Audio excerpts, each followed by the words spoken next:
이루어지게 도와주십시오. 모든 어려운 일, 힘든 일들을 이기게 도와주시고 승리하게 도와주시고 우리 하나님 우리를 붙들어 주십시오. 우리 하나님 감사합니다. 오늘도 우리가 드린 예배를 명하시고 또 우리가 기도가 하나님 앞에 쓰임받는 기도가 되게 하시고 영혼들을 살릴 수 있는 귀한 기도가 되게 도와주십시오. 걸어가신 하나님 아버지, 우리가 지은 수많은 죄로 말미암아 우리가 죽어야 되는데 우리 죄를 담당하시고 예수님이 십자가에서 대신 죽으셨습니다. 주님이 흘리신 보혈로 우리가 죄사함 받았고 깨끗함을 힘입어서 하나님 아버지 앞에 나갈 수 있는 길이 우리에게 활짝 열렸습니다.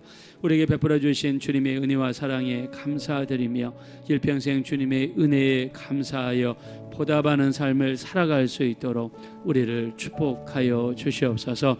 오늘도 많은 기도 제목을 가져왔습니다. 우리가 드리는 기도마다 하나님의 궁일하심을 힘입어서 놀라운 응답이 넘치게 도와주시고 우리 가운데 나타나는 하나님의 응답과 역사 앞에 겸손히 영광 돌리는 귀한 삶이 되게 도와주시고 우리 기도를 통해 많은 영혼들을 예수 믿게 하는 일에 또 다른 영혼들을 돕는 일에 쓰임받는 기도가 될 수 있도록 역사하여 주시옵소서. 감사드리며 예수님의 이름으로 기도합니다. 아멘. 귀하신 하나님의 말씀은 레위기 2장 1절부터 3절입니다. 우리 한번 다 같이 합독하겠습니다. 시작. 누구든지 소재 예물을 여호와께 드리려거든 고운 가루로 예물을 삼아 그 위에 기름을 붓고 또 그 위에 유향을 놓아 아론의 자손 제사장들에게로 가져갈 것이요 제사장은 그 고운 가루 한 움큼과 기름과 그 모든 유향을 가져다가 불난 불로 제단 위에서 불사를 지니 이는 화제라 여호와께 향기로운 냄새니라. 그 소재물에 남은 것은 아론과 그의 자손에게 돌릴지니 이는 여호와의 화제물 중에 지극히 거룩한 것이니라. 아멘. 네, 오늘은 소재에 대해서 말씀을 나누려고 합니다. 자, 레위기에 보면 구약의 5대 제사가 있습니다. 자, 어저께 우리가 살펴봤던 제사가 번제의 제사입니다. 번제를 통해 하나님 앞에 나아가 회개하면서 드렸던 번제. 자, 이 번제 제사에 대해서 어저께 말씀을 나눴죠. 자, 하나님께 드릴 제물을 선별하여 흠없고 점없는 번제물을 고른다.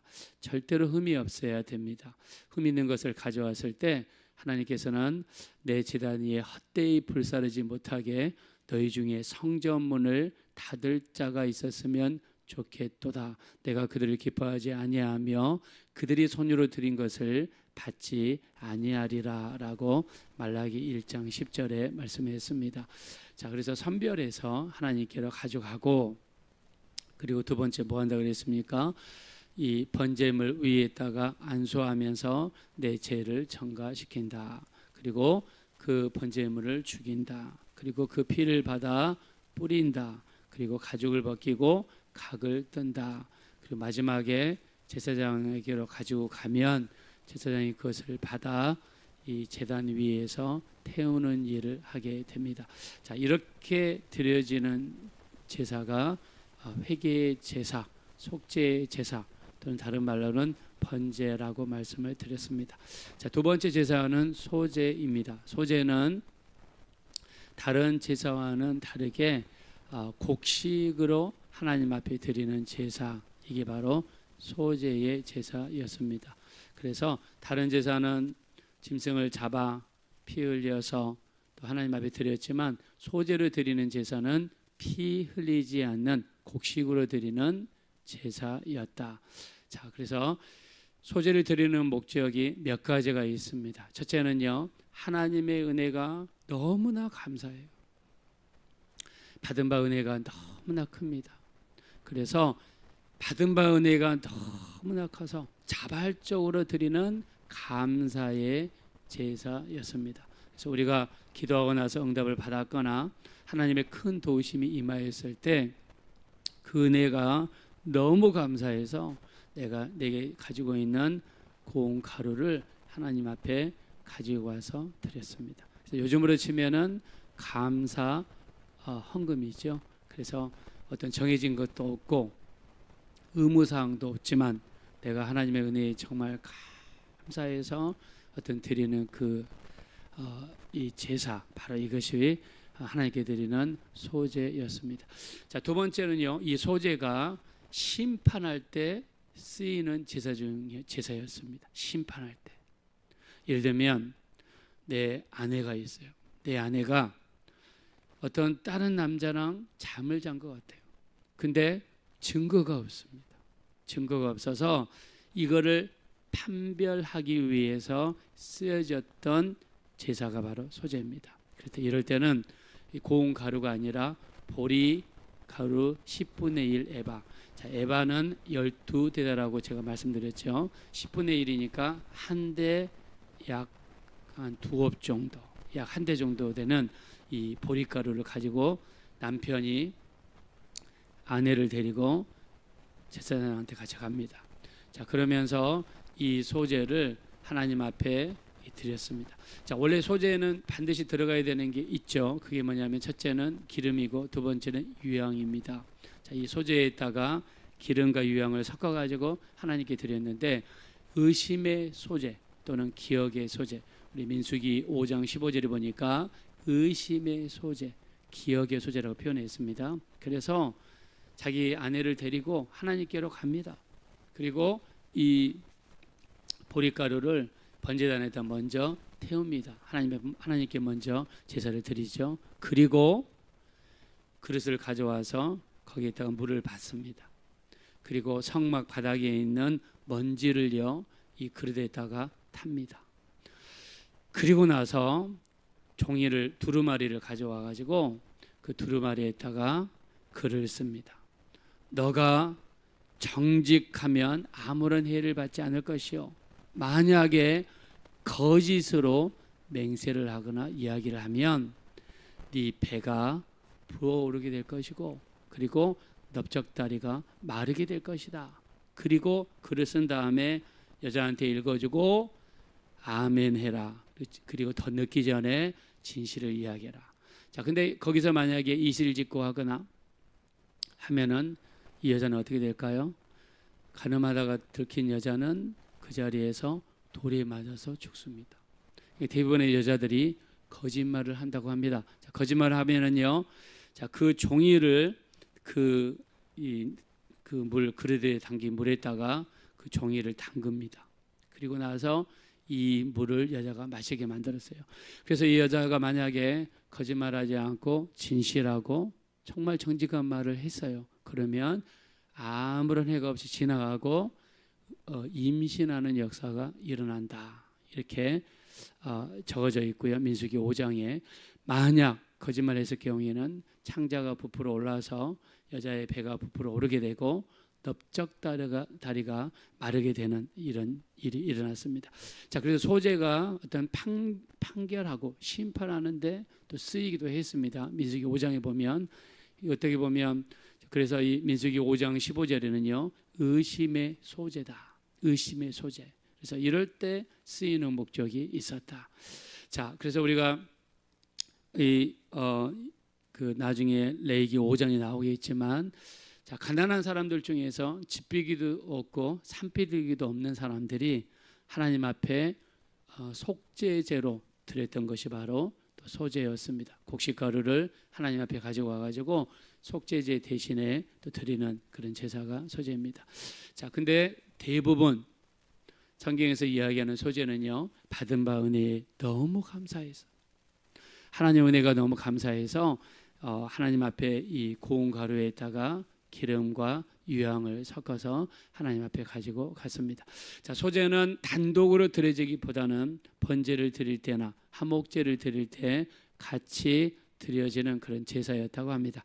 자, 근데 오늘은요, 집중하고 싶은 것이 있습니다. 하나님 앞에 소제로 드려지는 이런 모습은, 자, 우리가 하나님 앞에 어떤 모습으로 살아가야 될 것인가를 보여줍니다. 자, 하나님께 바쳐지는 것, 하나님께 드려지는 것 그냥 드리려고 하지 않았습니다.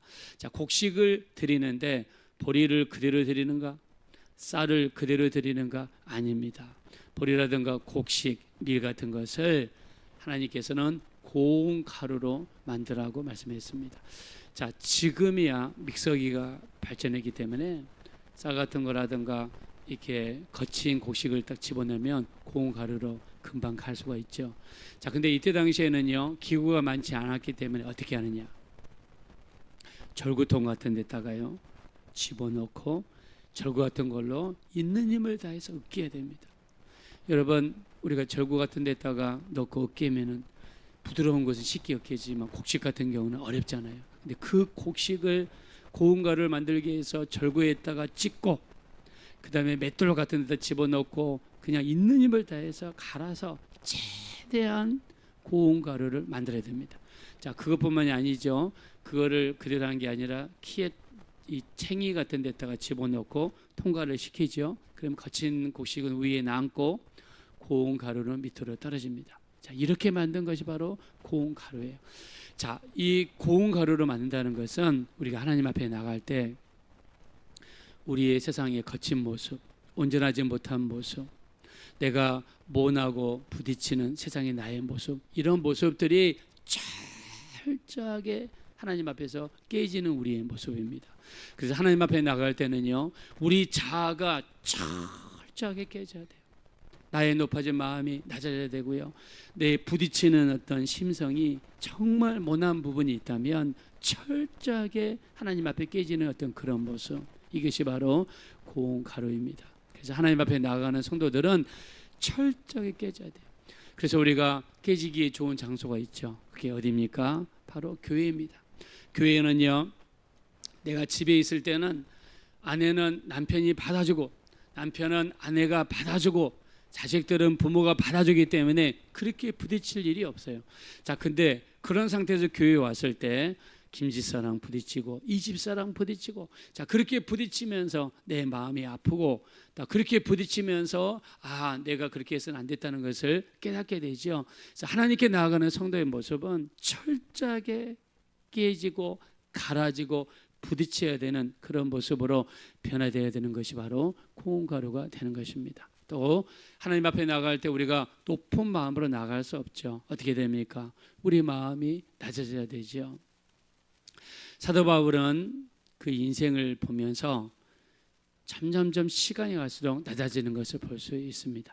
사도 바울이 제일 먼저 초기에 썼던 성경이 바로 고린도전서죠. 고린도전서 15장 우리 9절에 보면 이렇게 표현합니다. 자신을 나는 사도 중에 지극히 작은 자다, 가장 작은 자라고 그랬습니다. 나는 하나님의 교회를 핍박하였으므로 사도라 칭함 받기를 감당하지 못할 자로라.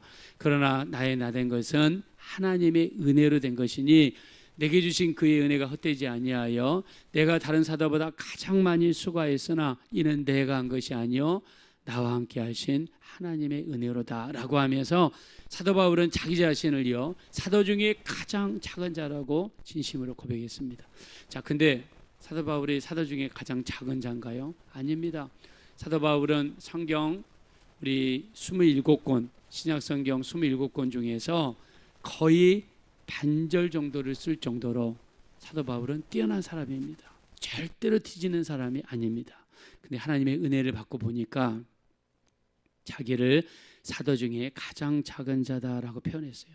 시간이 지나니까 이는 이렇게 고백하죠. 에베소 3장 8절 모든 성도 중에 지극히 작은 자보다도 더 작은 나에게, 자, 성도 중에 가장 작은 자보다 더 작은 자라고 자기를 표현했어요. 시간이 갈수록 기도해 볼수록 은혜를 받고 보니까 내가 얼마나 부족하고 초라한 것을 사도 바울은 시간이 갈수록 더 깨어지고 더 낮아진 모습으로 바뀌게 되죠. 우리 디모데전서 1장 15절에 보니까 모든 죄수 중에 내가 괴수라고 표현했습니다. 사도 바울은 시간이 갈수록 사도 중에 작은 자, 성도 중에 작은 자, 나는 모든 죄인 중에 계속 시간이 갈수록 낮아지고 깨어지고 죽어지는 그런 모습으로 사도 바울은 바뀌었습니다. 하나님께서 원하시는 우리의 모습은 어떤 모습일까요? 바리새인들처럼 나는 이 세리야도 같지 않습니다. 나는 일에 2번 금식합니다. 나는 소득의 11조를 드립니다. 이런 모습일까요? 아니죠. 세리처럼 감히 눈을 들어 하늘을 우러러보지 못하고 다만 가슴을 치며 이르되 하나님이여 나를 불쌍히 여기셔서 나는 죄인이로소이다. 자, 이런 모습으로 나아갔을 때 우리 주님께서 그 세리를 받으셨다라고 말씀하고 있습니다. 자, 그러므로 하나님께 나아갈 때 우리의 모습은 거친 곡식이 아니라 깨어지고 빠지고 갈아지고 정말 낮아진 이런 모습으로 나갈 때 하나님께서 우리를 받으시는 줄로 믿습니다. 자, 2번째 고운 가루에 있다 뭘 넣으라고 그랬느냐? 자, 본문 말씀으로 돌아가겠습니다. 우리 1절입니다. 다 같이 한번 읽겠습니다. 시작. 누구든지 소재 예물을 여호와께 드리려거든 고운 가루로 예물을 삼아 그 위에 기름을 붓고 또 그 위에 유향을 놓아. 아멘. 자, 2번째 고운 가루에다 넣어야 될 게 뭐냐면 기름입니다. 자, 고운 가루에다가 기름을 넣는 이유는요, 고운 가루를 그냥 제단 위에다가 태우면 이쪽은 타는데 이쪽은 안 탄다고 합니다. 그래서 고루고루 탈 수 있도록 돕기 위해서 거기다 넣어야 되는 게 기름입니다. 그러면 그 기름에 섞인 고운 가루는요, 제단 위에서 고루고루 타게 돼 있다고 합니다. 자, 고운 가루에다가 기름을 붓는 것은 바로 성령의 이끌림 받는 삶입니다. 기름은 성령입니다. 이때 주로 사용되었던 기름이 감람유가 많이 쓰였는데요. 자, 성도의 삶 속에 반드시 보여져야 되는 게 무엇인가? 바로 기름입니다. 우리가 기도할 때도 성령으로 기도하고 예배할 때도 성령으로 예배하고 반드시 우리 신앙생활에 있어야 될 것이 뭐냐? 바로 성령입니다. 자, 그래서 예수님께서 떠나시기 전에 말씀하셨죠. 너희는 예루살렘을 떠나지 말고 아버지께서 약속하신 것을 받을 때까지 기다려라 라고 말씀했습니다. 이때 예수님께서 기다려라 말씀하신 것은 성령이죠. 사도행전 2장 1절에 120명의 문도가 모여 기도할 때 급하고 강한 바람 같은 소리가 온 집에 가득하며 불의 혀같이 갈라지는 것이 각 사람 위에 임하여 있다니 성령의 충만함을 받고 성령이 말하게 하심을 따라 방언으로 말하기를 시작했다라고 그랬습니다. 자, 그러면서 만들어진 게 예루살렘 교회고, 그 전에 예수님을 피하고 숨기고 도망다녔던 12제자가 어떻게 했습니까? 이제는 성령의 충만함을 받으니까 목숨을 걸고 복음을 증거하는 사람으로 바뀌었습니다. 제자들을 바뀌게 만든 것은 성령 하나님의 역사입니다. 성령이 우리 속에 들어오셔서 우리를 강하게 만드시고 담대하게 만드시고 우리에게 믿음을 주시고 우리 일을 이끌어 주시고 하나님의 일을 할 수 있도록 우리를 이끌어 가시는 분이 바로 성령 하나님이 되시는 줄로 믿습니다. 그러므로 우리 마지막 때 받아야 될 것, 에베소서 4장 30절 이하에 술 취하지 말라, 이는 방탕한 것이니 성령의 충만함을 받으라고 말씀했습니다. 우리 삶 속에 반드시 필요한 게 뭡니까? 성령의 역사입니다. 그래서 우리 스가랴서 4장 6절 이는 힘으로 되지 아니하고 능으로 되지 아니하나 오직 나의 영으로 된다고 그랬습니다. 성령께서 역사하시면 반드시 이루어지게 될 줄로 믿습니다. 세 번째는 유향입니다. 유향은 뭡니까? 이 하나님 앞에 제사 드릴 때 드리는 향, 금향로에 있다 넣은 향이죠. 향입니다. 자, 그래서 예수님께서 태어났을 때 동방 박사들이 드렸던 게 뭡니까? 첫째, 이 황금과 유향과 몰약을 드렸죠. 자, 동방 박사들이 예수님께 드린 게 유향입니다. 유향은 제사장으로 오신 예수님을 상징하죠. 자, 이 우리가 소제를 드릴 때 고운 가루에다가 기름을 넣고 유향을 넣습니다. 유향은 기도하는 성도의 삶입니다. 자, 우리 성도의 삶 속에 반드시 있어야 되는 게 기도하는 삶입니다.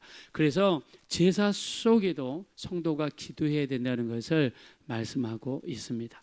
자, 그러나 소재에 넣어서는 안 되는 두 가지가 있습니다. 그 두 가지가 무엇입니까? 우리 한번 밑으로 쭉 내려가셔서 11절입니다. 11절. 자, 11절 다 같이 읽겠습니다. 시작. 너희가 여호와께 드리는 모든 소재물에는 누룩을 넣지 말지니 너희가 누룩이나 꿀을 여호와께 화제로 드려 사르지 못할지니라. 아멘. 자, 소재에 넣어서는 안 되는 두 가지. 첫째는 누룩이고 두 번째는 꿀입니다. 자, 누룩은 뭘 상징합니까? 죄를 상징하죠. 누룩은 죄를 상징합니다. 누룩을 넣지 말라는 뜻은 죄를 짓지 않는 성도의 거룩한 삶을 상징합니다. 우리가 이 땅에 살면서 어떤 누룩도 우리 안에 들어서는 안 돼요. 누룩이 들어오지 않게 해서 어떻게 됩니까? 우리 누룩이 안 들어올 수가 없죠. 누룩이 들어왔을 때 회개해서 누룩을 제거하고, 회개해서 누룩을 제거하고. 자, 두 번째 꿀은요, 우리 정욕적인 삶을 상징합니다. 우리 잠언서 5장 3절에 보니까 음녀의 입술을 꿀로서 표현했습니다.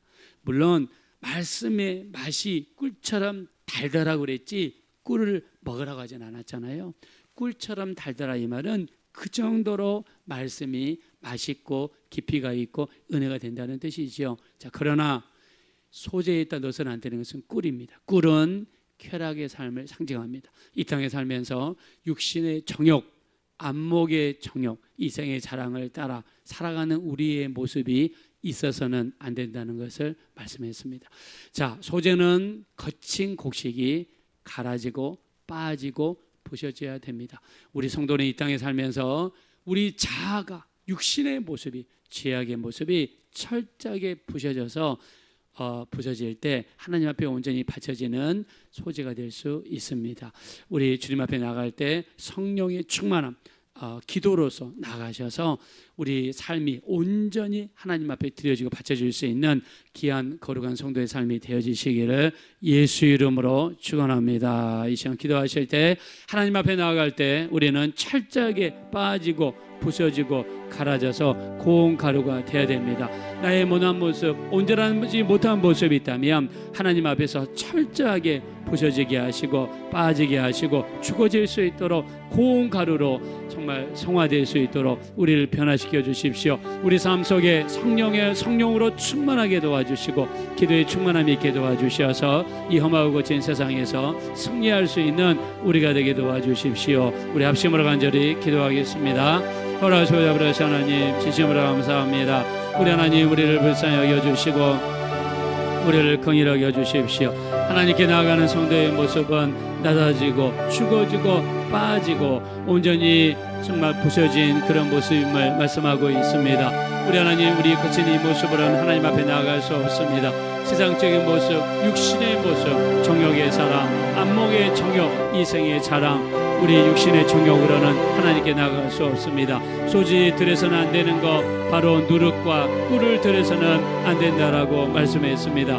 우리가 드려지는 삶 속에 이런 모습이 없게 도와주시고 온전히 하나님께서 원하시는 모습으로 바꿔주고 변화될 수 있도록 우리 하나님 역사하시고 은혜를 베풀어 주시고 성령으로 인도하여 주십시오. 우리 하나님 불쌍히 여겨주십시오. 우리를 긍휼히 여겨주십시오. 우리 하나님 참으로 불쌍히 여겨주십시오. 우리 하나님 역사하시고 도와주시옵소서.